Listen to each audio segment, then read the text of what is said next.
Thank you, Father, and thank you, everyone, for being here, for my family. We really appreciate it. My dad loved to build things. He had large hands, a wedding ring on one, an Air Force Academy ring on the other, and he used them to hang sheetrock on a shelf, to put in a toilet or a towel rack, to extend a closet or a kitchen. He made each of us help him on his projects one time or another, even if some of us were more or less helpful, and some of us were more or less skilled at hiding when Dad needed somebody to hand him a thingy. And then let's say, hypothetically, you're an adult with a PhD, and you actually don't need your dad's help with fixing that loose cabinet drawer in your apartment while Mom and Dad are there for the weekend. But he'll just tell you how easy it would be and how he would do it like this, and he keeps saying it the whole damn weekend until Mom says, "Okay, Joe, they don't need you to fix the drawer." And Dad says, "Roger, Roger," but then he still somehow manages to fix the drawer before the two of them drive away. My dad loved to build things. He built 2 careers. The first as a pilot and Air Force officer at bases across the country, and the second as a safety and security director for new airlines. And he sometimes forgot he was in charge. One time he had this incredibly crappy digital camera for a trip we were all on, and it was super slow, and he kept complaining that it didn't work. But it was a work camera, he said, and that's why it's so bad. And finally we said, "Aren't you in charge of this new office? Can't you buy a new work camera?"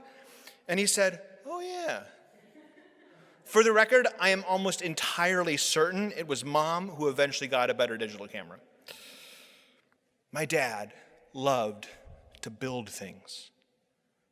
On his homemade shelves were piles and piles of books, mysteries, thrillers, science fiction, historical fiction, and histories of all sorts of things, from making the Brooklyn Bridge to the last campaign of Alexander the Great. Dad liked to build his knowledge, his surrogate experience, and he added to that his own love of travel and of new foods, experiences he almost always shared with his wife and would recount to us on the phone about this amazing chicken he had tried, or how he had gone hiking in Hawaii, or how he and Mom had discovered a new waterfall in North Carolina. He loved to build a story, and he added other stories to his own, especially the stories of his children and grandchildren, and then his travels, and then his books. So much to tell. He had so much to tell. And he shared these stories with whomever he met. And while he was more likely to bombard a random person waiting in line next to him with the amazing exploits of his children and grandchildren, he might just also share about this park he had visited in London, or the history of the California water supply, or just say it was a nice day. Dad built connections too. My dad loved to build things. He built an identity as a proud and serious Catholic, as a son to Richard and Margaret, and as a brother to 8 siblings. He was an Iowan, saying vegetable around the world, an Air Force officer, always saying Air Force officer things like Roger, affirmative, or Niner. No matter where he was in the world, he tried as hard as he could to get to Mass on Sunday, which sometimes required those of us who no longer go to church desperately trying to figure out where the local parish actually is. He built a marriage with his wife of 41 years, and they talked all the time.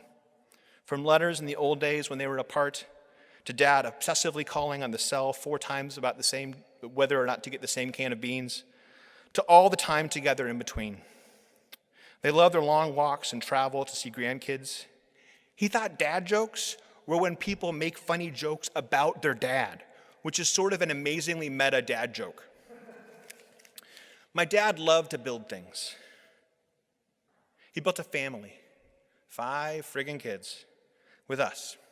He drove us to school, sneaked us chocolate Mom didn't want either him or us eating, read us The Cow and the Elephant, taught us to ride bikes, taught us to fix a bike's flat tire, taught us to reattach a door to a car. Okay, well, actually, that one was just me. Sorry again, Mom. And then he was obsessed with being a pops, with building as many memories as he could with each of his grandkids, even with my daughter, Evelyn, who lives on the other side of the country and who's been under COVID-19 quarantine for 3/4 of her very young life. But there he was on FaceTime, making funny faces and watching Facebook videos of her over and over as she did the very important work of counting crayons. And he was like that for all his grandkids and the rest of his family too. Dad knew that after a while, a family is no longer made by who you're related to and who you live with. And it starts being made by who you love fiercely and who loves you fiercely in return. Dad built a family, and he kept on building it every day. My dad loved to build things. He built a life, and he shared it with each of us. He built a love, and he shared that with each of us too. He built me, this body I have, this mind I use, these words I speak. I'm here because of my dad, and I'm here in this church now because he is gone. So now it's up to me and up to us to build things, to keep up these connections to Dad, to remember him on a bike trip or when we're fixing something or when we're saying something painfully obvious in a supremely confident voice.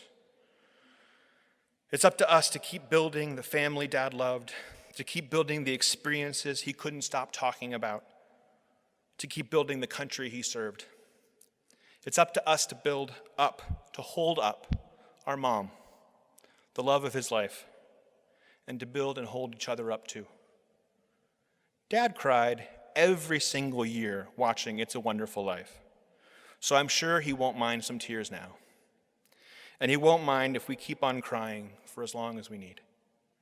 But Dad also wants us to live as well as we can, because that's what he taught us to do. Because that's how we can remember him.